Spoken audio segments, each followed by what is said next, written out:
CSC అంటే అసలుకి ఏంటి? సిఎస్సి తీసుకోవాలా లేకపోతే సిఎస్సి స్పెషలైజేషన్స్ తీసుకోవాలా? అసలు సిఎస్సి తీసుకుంటే మనకి యూజ్ ఏంటి? దానివల్ల మనకి ఆపర్చునిటీస్ ఎలా ఉంటాయి?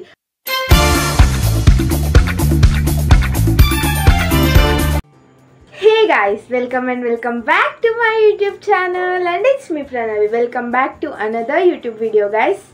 సో మనలో అందరికి వచ్చే డౌట్ ఏంటంటే సిఎస్సి మనం చేస్తే నెక్స్ట్ 4 ఇయర్స్లో మనకి జాబ్స్ వస్తాయా అన్న డౌట్ అయితే మనకు ఉంటుంది. జాబ్స్ వస్తాయి, పక్కా వస్తాయి. ఇప్పుడు జాబ్స్ ఎందుకు తీసేస్తున్నారు అని కూడా మీరు క్వశ్చన్ చేయొచ్చు. ఇప్పుడు జాబ్స్ ఎందుకు తీసేస్తున్నారు అంటే వాళ్ళ దగ్గర స్కిల్స్ లేక జాబ్స్ అనేవి తీసేస్తున్నారు. స్కిల్స్ ఉండాలి, జాబ్ రావాలంటే మీకు స్కిల్స్ ఉండాలి అండ్ మీరు మినిమం పర్సంటేజ్తో పాస్ అయినా కూడా జాబ్లో మిమ్మల్ని తీసుకుంటారు. అండ్ సిఎస్సి అనేది చాలా ఈజీ బ్రాంచ్ అనమాట. ఐటీ తర్వాత సిఎస్సి చాలా easy branch when compared to other branches. So yeah, computer science టెక్నాలజీయే ఫ్యూచర్ని రూల్ చేస్తుంది. సో మీకు డౌట్ వద్దు జాబ్స్ వస్తాయా రావా అని. స్కిల్స్ ఉంటే పక్కా వస్తాయి. అండ్ స్కిల్స్ అంటే ఏంటి అన్న దాని గురించి మనం నెక్స్ట్ వీడియోలో మాట్లాడుకుందాం. ఇప్పుడైతే సిఎస్సి అంటే ఏంది అనేది తెలుసుకుందాం. సిఎస్సి అంటే కంప్యూటర్ సైన్స్ ఇంజనీరింగ్. దీంట్లో మనకి కోడింగ్ రిలేటెడ్ సబ్జెక్ట్స్ అయితే ఉంటాయి.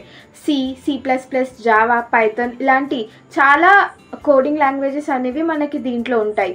కానీ మనకి మెయిన్ లాంగ్వేజెస్ అనేది మనకి కాలేజ్ వాళ్ళు నేర్పిస్తారనమాట. ఇంకా వేరే HTML, CSS ఇవన్నీ మనం నేర్చుకోవాలి.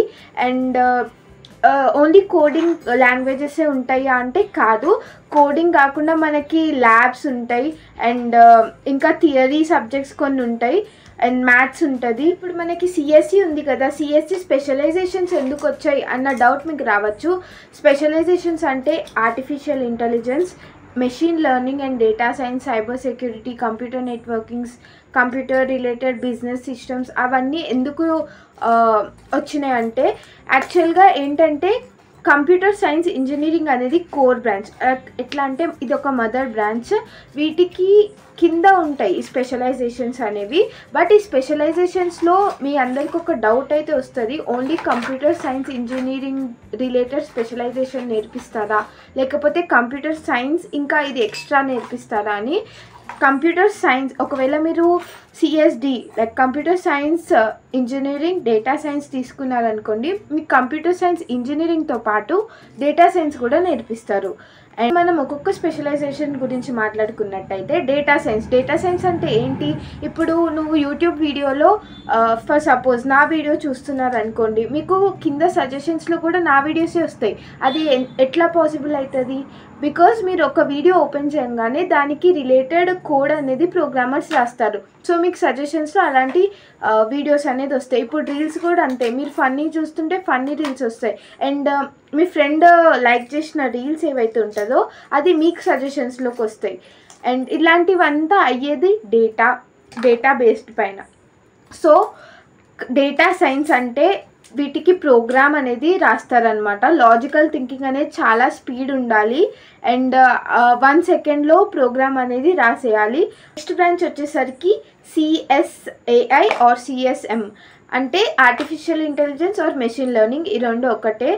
వీళ్ళు ఏం చేస్తారంటే ఆ కోడ్ ఏదైతే ఉంటుందో దాన్ని ఎగ్జిక్యూట్ చేయడానికి వీళ్ళైతే మనకి హెల్ప్ చేస్తారనమాట. ఇలాంటి స్పెషలైజేషన్స్ అనేవి మనకి కంప్యూటర్ సైన్స్ ఇంజనీరింగ్లో చాలా ఉంటాయి. బట్ ఇవి కొన్ని మెయిన్ స్పెషలైజేషన్స్ అనమాట. అండ్ నెక్స్ట్ వచ్చేసరికి సైబర్ సెక్యూరిటీ. మనకి గూగుల్లో అయినా యూట్యూబ్లో అయినా సెక్యూరిటీ మనకి ప్రొవైడ్ చేసేది ఎవరు? ఒక టీం అనేది దానికి ఉంటుంది అనమాట. అదే cyber security. Computer science cyber security అంటే ఏంటంటే వాళ్ళు హ్యాకింగ్ అవ్వకుండా చూసుకుంటారనమాట. నన్ను కానీ మీరు అడిగితే సిఎస్సి తీసుకోవాలా ఆర్ సిఎస్సి స్పెషలైజేషన్స్ తీసుకోవాలా అని నేనైతే గో ఫర్ సిఎస్సి అని చెప్తాను. ఎందుకంటే సిఎస్సి అనేది ఒక కోర్ బ్రాంచ్, వాటి కిందే ఈ స్పెషలైజేషన్స్ అనేవి వస్తాయి కాబట్టి. సో గో ఫర్ సిఎస్సి తీసుకుంటే మీకు డేటా సైన్స్లో జాబ్ వస్తుంది. ఇవన్నీ ఆపర్చునిటీస్ అయితే మీకు సిఎస్సిలో వస్తాయి. CSD, CSAI, ML ఇలాంటి స్పెషలైజేషన్స్ తీసుకుంటే మీకైతే వాటి రిలేటెడ్ జాబ్స్ అనేవి వస్తాయి. అండ్ మీరు ఒకవేళ సిఎస్డి తీసుకున్నా మీకు చాలా ఆఫర్స్ అనేవి ఉంటాయి. సిఎస్ఎం తీసుకున్నా కూడా మీకు చాలా ఆఫర్స్ అనేవి ఉంటాయి. కానీ మీరు పర్ఫెక్ట్ ఉండాలన్నమాట. అంటే లైక్ డేటా సైన్స్ మొత్తం మీకు వచ్చేసి ఉండాలి, అంత పర్ఫెక్ట్ ఉండాలి. అండ్ మీరు ఏది చేసినా మీ 100% ఇవ్వాలి. అండ్ బెస్ట్ డిసిజన్ తీసుకుంటారని అనుకుంటున్నా. అండ్ నెక్స్ట్ వీడియో నేను దేనిపైన చేయాలని కామెంట్ సెక్షన్లో కామెంట్ చేయండి, లైక్ చేయండి, షేర్ చేయండి. అండ్ ఛానల్ని సబ్స్క్రైబ్ చేసుకోండి. వ్యూస్ ఒక్కటే వస్తున్నాయి, ఛానల్కి సబ్స్క్రైబర్స్ వస్తలేరు. జల్దీ చేసుకోండి సరేనా. Meet in the next video guys. Bye.